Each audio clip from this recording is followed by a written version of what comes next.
പ്രിയപ്പെട്ട സുഹൃത്തുക്കളെ, നിരന്തരം ചില ആളുകൾ സംഘികൾക്കുള്ള നിർവചനങ്ങൾ ചോദിച്ചുകൊണ്ട് വരുന്നുണ്ട്.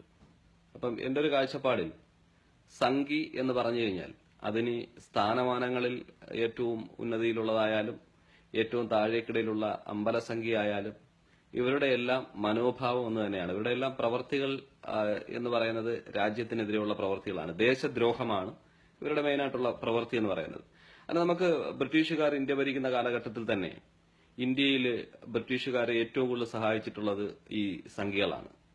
ഇവിടുത്തെ അന്നത്തെ വൈസ്രോയി ആയിരുന്ന ആള് ബ്രിട്ടീഷ് ഗവൺമെന്റിന് ഭരണകൂടത്തിന് എഴുതുന്ന കത്തുകളിൽ ഏറ്റവും കൂടുതൽ അവര് സന്തോഷം പ്രകടിപ്പിച്ചുകൊണ്ട് അല്ലെങ്കിൽ ഏറ്റവും കൂടുതൽ അഭിനന്ദിച്ചുകൊണ്ട് കത്തുകൾ എഴുതിയത് സംഘികളെ കുറിച്ചായിരുന്നു. അപ്പം സംഘികൾ ഇവിടെ നടത്തിയ പ്രവർത്തനങ്ങൾ ഒന്ന്, ഈ നമ്മുടെ സ്വാതന്ത്ര്യ സമര സേനാനികളെ ഒറ്റിക്കൊടുക്കുന്ന പരിപാടിയാണ് അവർ മെയിനായിട്ട് ചെയ്തുകൊണ്ടിരുന്നത്. ബ്രിട്ടീഷുകാർക്കെതിരെ ഇവിടെ പ്രക്ഷോഭങ്ങൾ സംഘടിപ്പിക്കുമ്പോൾ ആ പ്രക്ഷോഭകാരികൾക്കിടയിലേക്ക് നുഴഞ്ഞു കയറിക്കൊണ്ട് അവരുടെ പ്രവർത്തനങ്ങൾ ബ്രിട്ടീഷുകാർക്ക് ചോർത്തി കൊടുക്കുന്ന പരിപാടി. പിന്നെ ഹിന്ദുക്കളെയും മുസ്ലിങ്ങളെയും തമ്മിൽ ഏത് വിധേനയും അടുപ്പിച്ചുകൊണ്ട് ബ്രിട്ടീഷുകാർക്കെതിരെയുള്ള സമരത്തിന്റെ ശക്തി കുറയ്ക്കുക. അപ്പൊ ഇത്തരം കാര്യങ്ങൾ അന്ന് തൊട്ടേ ഇവരെ നടപ്പിലാക്കിക്കൊണ്ടിരുന്നതാണ്. അപ്പൊ ഈ സംഖ്യകൾ പലതരമുണ്ട്. അപ്പൊ അതിനകത്തുള്ളൊരു സംഖ്യ എന്ന് പറയുന്നത് ഊളസംഖ്യകളാണ്. ഊളസംഖ്യകൾ എന്ന് പറഞ്ഞാൽ വെറും ഊളത്തരങ്ങളായിരിക്കും പറയുന്നത്. ഉദാഹരണത്തിന് ഒരു പക്ഷി പറന്നു പോവുകയാണ്. പക്ഷി പറന്നു പോവുകയാണെങ്കിൽ ഇവർ പറയും അത് പാകിസ്ഥാന്റെ ചാരവിമാനമാണ് പറന്നു പോകുന്നത്, അത് ഓടിക്കുന്ന പൈലറ്റ് മൂവാറ്റുപുഴക്കാരനാണ്, അയാളുടെ ID കാർഡ് ഉൾപ്പെടെയുള്ള ഫുൾ ഡീറ്റെയിൽസ് എന്റെ കയ്യിലുണ്ട് എന്ന് പച്ചക്കള്ളം മുഖത്ത് നോക്കി പറയുന്ന സംഘി നേതാക്കളാണ് ഈ ഊള സംഖ്യകളിൽ വരുന്നത്. അത് ഏറ്റുപിടിച്ചുകൊണ്ട് അണികളും അതേ പ്രസ്താവനകൾ നടത്തിക്കൊണ്ടിരിക്കും. പിന്നെയുള്ളത് ഭക്തി സംഖ്യയാണ്.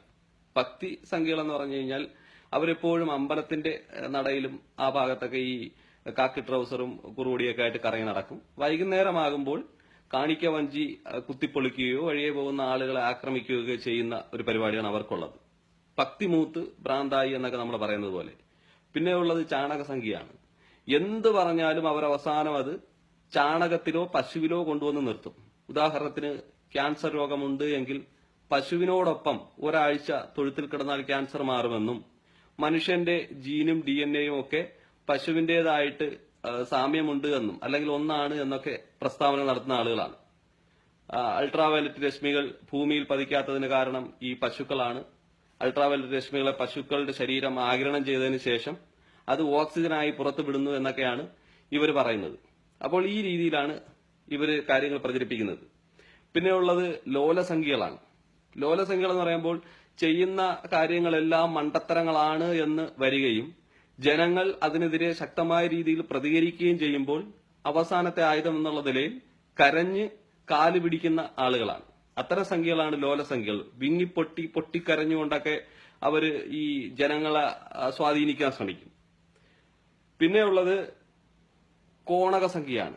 എവിടെയെങ്കിലും എന്തെങ്കിലും ഒരു അപകടമോ പ്രശ്നങ്ങളോ നടക്കുകയാണ് എന്നുണ്ടെങ്കിൽ ഉടൻ തന്നെ കോണകവും എടുത്തിട്ട് അവിടെ പോയി നിൽക്കും, ഫോട്ടോ എടുക്കാനും.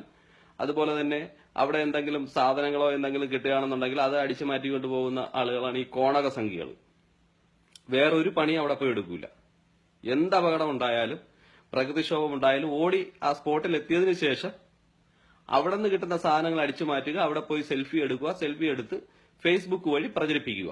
ഇതാണ് ഇത്തരം സംഖ്യകളുടെ പ്രത്യേകത. പിന്നെ ഉള്ളത് ആപ്പ് സംഖ്യയാണ്. എന്ത് സംഭവം നടന്നാലും ഉടൻ തന്നെ ഒരു ആപ്പ് ഇറക്കിയിട്ട് മണ്ടത്തരം വിളിച്ചു പോകും.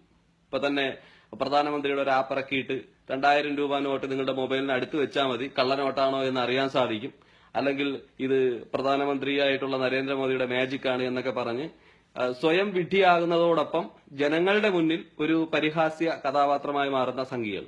ഇത്തരം സംഖ്യകളാണ് ആപ്പ് സംഖ്യകൾ എന്ന് പറയുന്നത്. ഇതാണ് സംഖ്യകളെ കുറിച്ചുള്ള പൊതുവായിട്ടുള്ള ഒരു വിവരണം എന്ന് പറയുന്നത്.